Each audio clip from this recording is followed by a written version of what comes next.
Andito tayo ngayon sa Ngayong gabi, lilibutin ko ang isa sa mga gusali na di umano'y may mga nagpaparamdam na kakaibang elemento. Gamit ko ulit ang thermal camera na siyang magre-record ng anumang pagbabago sa temperatura sa kapaligiran na maaaring tanda na may umaaligid na espiritu. Ang mga paranormal investigators na sina Adam Reyes, Alex Angeles at ang psychic na si Ana de la Cruz ang magmamonitor kung may anomalya na makikita ang thermal camera. Sa first floor ko sisimula ng paglilibot.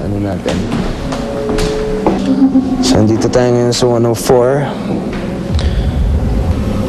There you go.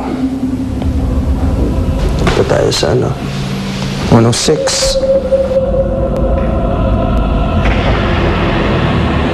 Say 106, 106.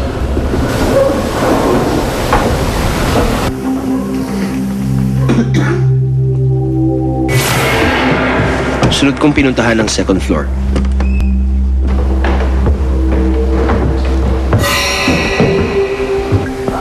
Bagamat walang kakaibang presensya na pagpaparamdam, aminado ako na medyo kinikilabutan pa rin ako sa lugar na ito.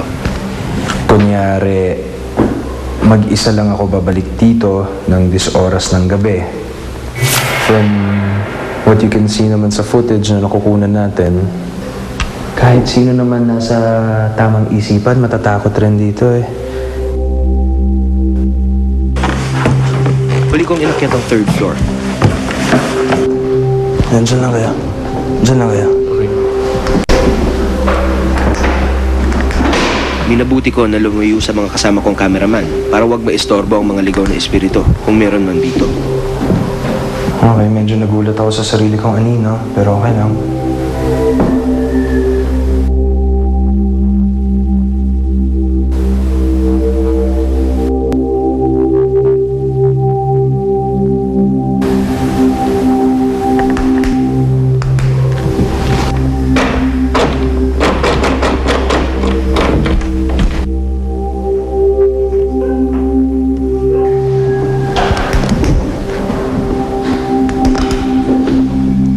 Pansamantala akong tumigil dito para imbestigahan kung may magpaparamdam sa akin dito sa third floor.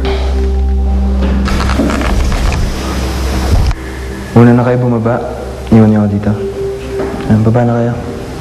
And then, hopefully, we'll see kung ano yung mangyayari pagka wala na akong kasama dito.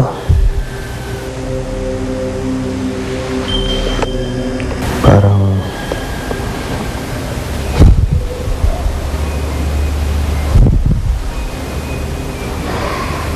narinig ako dun gumalaw sa out of order na room. Pero hindi ko naman mapasok kasi nakalock. Parang may nakita lang akong aninong gumalaw dun sa metaas ng fire exit. Naririnig talaga ako dun sa Talagang may naririnig akong parang gumagalaw dun sa 208. Or dun sa kwarto na out of order. Medyo bababa na ako.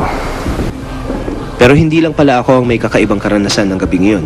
Pagbaba ko sa first floor kung saan nagmamonitor ang paranormal investigators, nabutan ko si Alex Angeles na di umano'y biglang sumakit ang ulo. Nakaramdam din daw si Alex ng kakaibang init ng kanyang katawan. Alex? It's not just a cold.